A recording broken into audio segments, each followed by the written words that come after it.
Merhaba, Perilerin Bahçesi'nde bugün günün bitkisi mavi ladin. Botanik ismi Pygia pungans. En popüler süs bitkilerinden. Özellikle son yıllarda dünya bahçelerinde sıkça yer almaya başladı.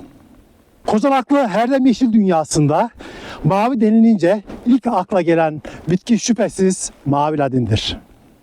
Mavi ladinler görkemli piramidal yapısının yanı sıra onları asıl farklı kılan, ayrıcalıklı kılan, özel kılan mavi iğneleridir.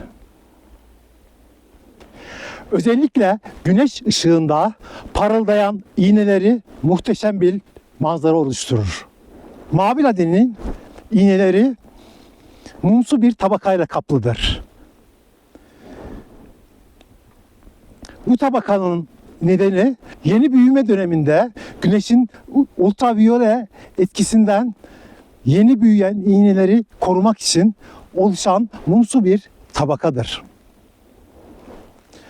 Bu mumsu tabaka ne kadar kalın olursa mavi ladinimizin iğnelerinin rengi o kadar mavi olacaktır. Şimdi sizlere mavi ladinin ibresinin üzerindeki mumsu tabakayı göstermek istiyorum. Bakın şimdi normalde bu mavi. Böyle tırnağımla bu mumsu tabakayı alınca bakın yeşile döndü. Görüyorsunuz. Şu an yeşil renkli. Hemen yanındakini de tırnağımla hafiften mumsu tabakayı kazdığım zaman bakın normalde iğnelerimiz yeşil renkli.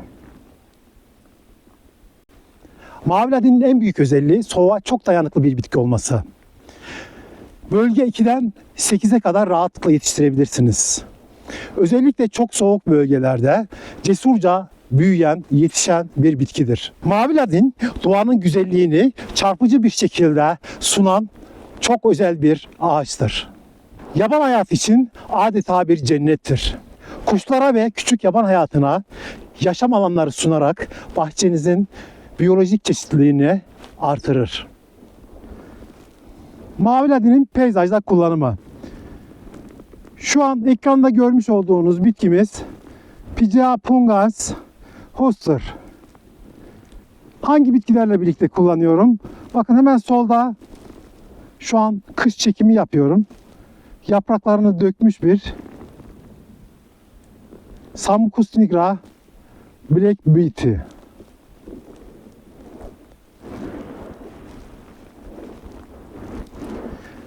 Hemen yanında bir porsuk ağacımız var. Ve porsuk ağacının hemen yanında Thuja jantar.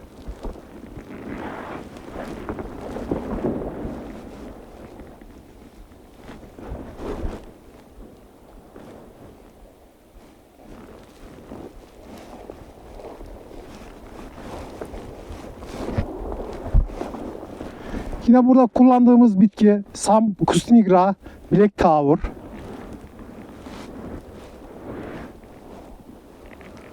Bu da jantar mazımız.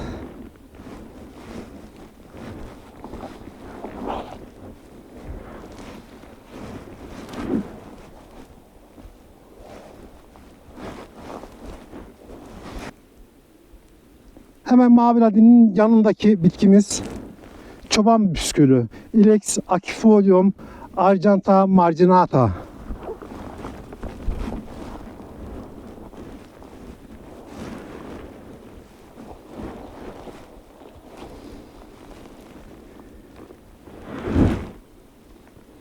Burada yine çoban püskülümüz var.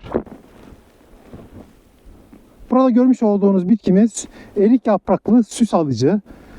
Muhteşem sonbahar renkleri oluyor.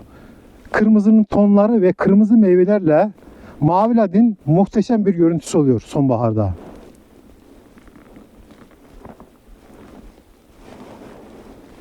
Burada yine görmüş olduğunuz Amerikan sığılanın ince silüet çeşidi. Geçen yıl aşıladım bu çeşidi. Burada Thuja plichate Forever Gold'li bitkimiz var.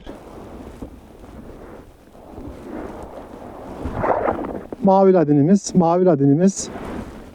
Burada batı masası, Altuni batı masası. Özellikle çoban püskülüyle mavi ladinin uyumunu göstermek istiyorum.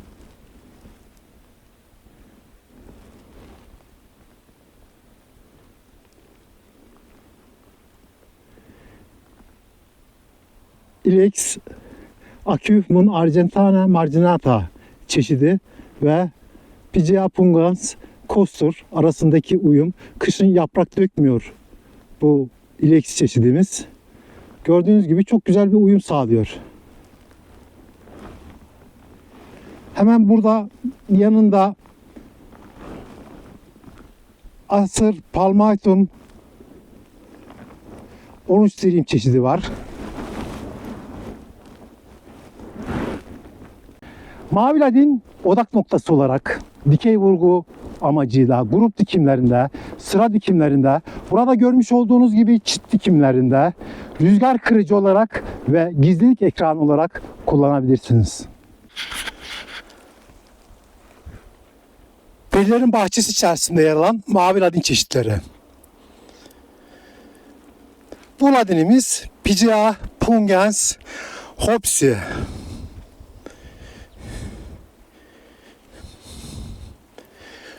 Ödüllü çok özel bir çeşittir. Hopsi çeşidi. İğneleri açık gümüş mavisi rengindedir.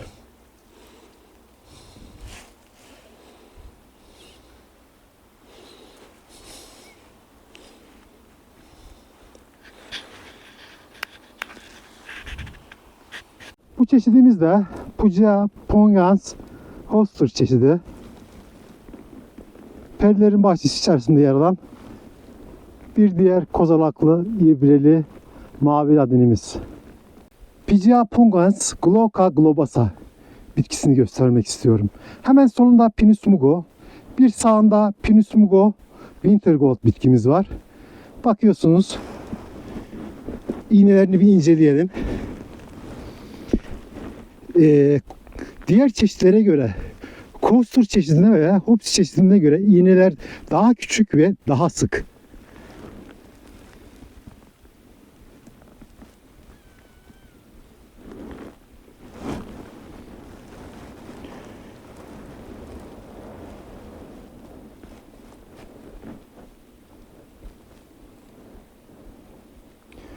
Muhteşem bir herdem yeşil kozalaklı Pygea pungens glauca globosa.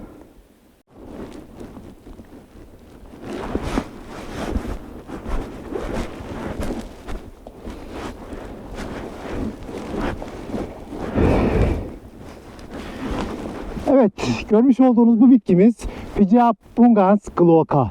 Bu bitkimizin özelliği tohumdan yetiştirilmiş olması.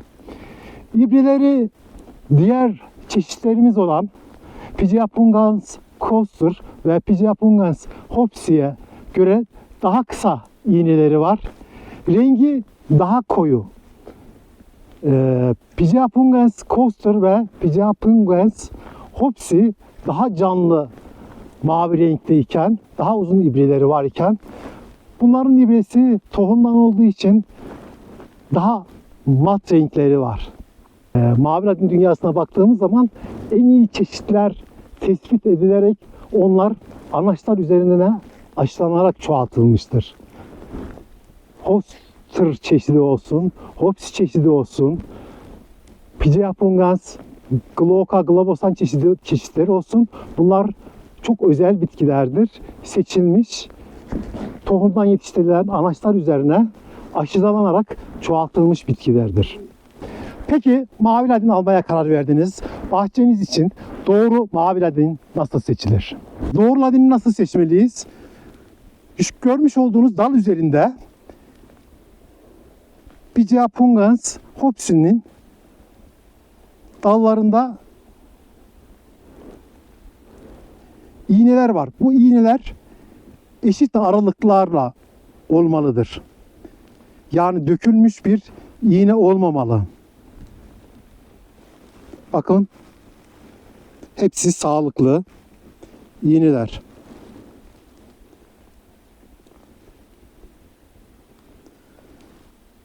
ışıltılı ve parlak, canlı olmalı. Sararmış, kahverengileşmiş iğneler olmamalı. Mavi ladinin kök bölgesinden bir kısmı keserek kesit yüzeyinin beyaz olup olmadığını kontrol edin. Eğer beyazsa sağlıklı bir mavi ladin almışsınız demektir.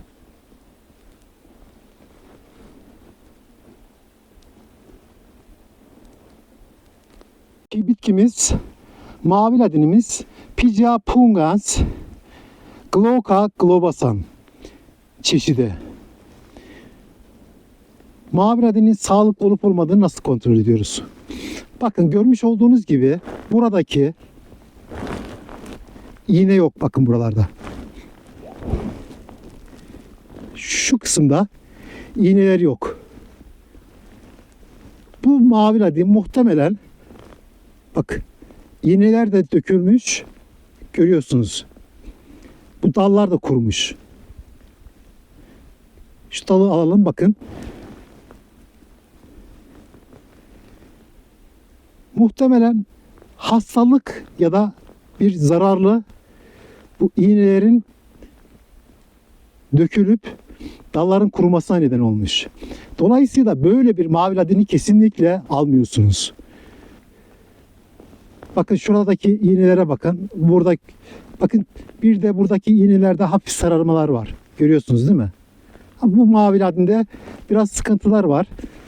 Bu tip mavi ladinlerin hastalık ve zararlılara karşı nasıl korunacağını baharda yapacağım videoda ayrıca açıklayacağım.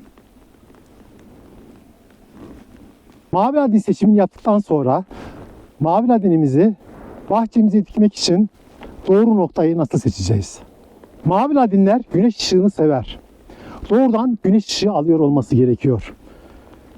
Mavi ladinin en az 6 saat güneş alabileceği bir noktayı seçmelisiniz. Ayrıca öngördüğünüz yükseklik ve genişlik ne kadar olacak? Bunun da tespitini doğru yapmanız gerekir ki doğru noktaya dikim yapabilirsiniz. Perilerin bahçesi içerisinde yer alan Pygia pungans coaster'ları 3,5 metre yüksekliğe 1,5 metre çapa ulaştırmayı öngörüyorum. Buradaki bitki tasarımım bu doğrultuda. Eğer ben Pygia pungans coaster'ı 5 metre 6 metre yükseltirsem ne olacak?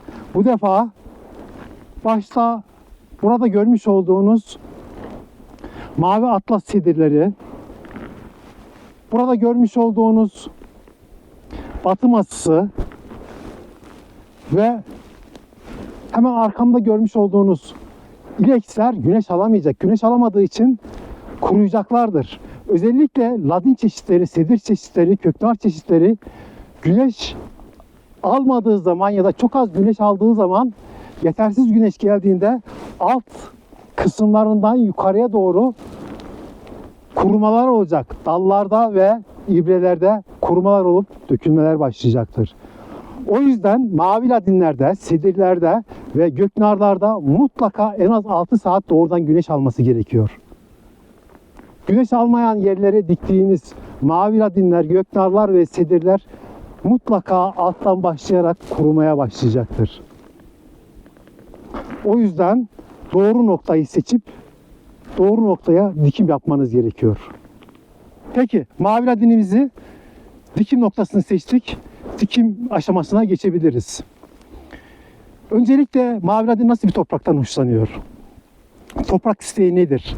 Mavi ladinler asitik ve nötr topraklarda daha iyi gelişir.